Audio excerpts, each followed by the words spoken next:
there always comes a time in our lives when we just simply feel inadequate, whether or not we are capable or prolific or proficient or competent or qualified enough. We just feel like we are inadequate, and it's a feeling that probably doesn't, we have no control over it. It just comes, it settles upon us as it wants to, and when it ravages us and has the best of what it wants, it then leaves.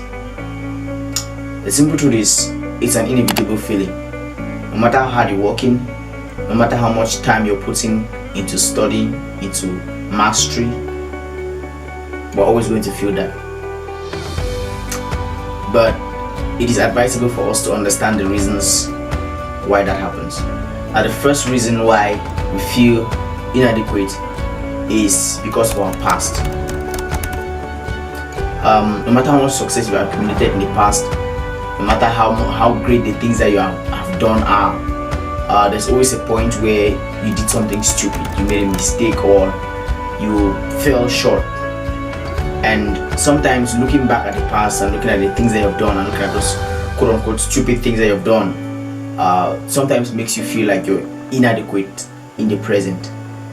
It's like having a big metal ball with a chain on it tied to your ankle, and no matter what you do, you just cannot progress. So that's the first reason why we feel inadequate, because of the stupid things that we have done in our past. And how do we heal from that? The truth is, we can't go into the past and change it. Well, I wish we could, but that cannot happen.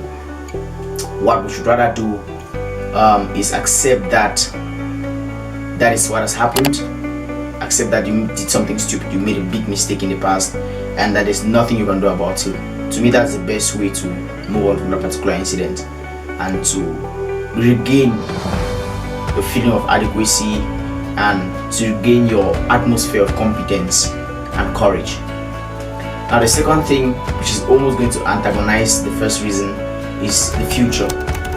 Sometimes we look at the things that lie ahead of us and they are so big, they are so heavy, they look so demanding, and we find ourselves immediately recoiling back into our shells and thinking, I'm not competent enough, I'm inadequate.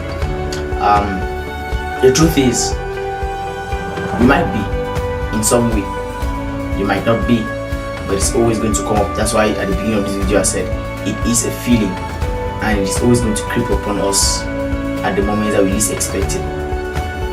And so as I'm speaking to you, I'm also talking to myself. So these are things that I as an individual I'm going to apply, and I'm applying them already. And so how do you handle this? It's a bit different from the first one. You handle the feeling of inadequacy, which comes from looking into the future, by trying to build competence. And how do you build competence? By learning, exploring, trying new things, and generally seeking to become better. That is really how you build competence for the future and avoid and handle the feeling of inadequacy. The simple truth is, accepting that you're inadequate is okay, but not working upon that feeling is bad. If you don't work upon it, you're probably going to stay like that, and it's going to really cause your life to go towards a downward spiral.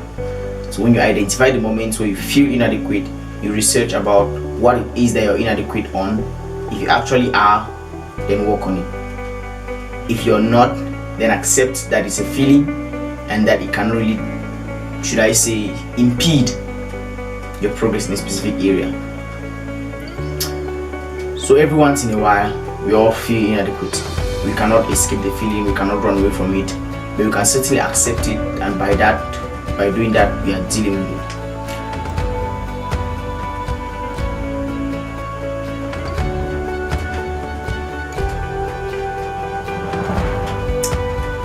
Yeah.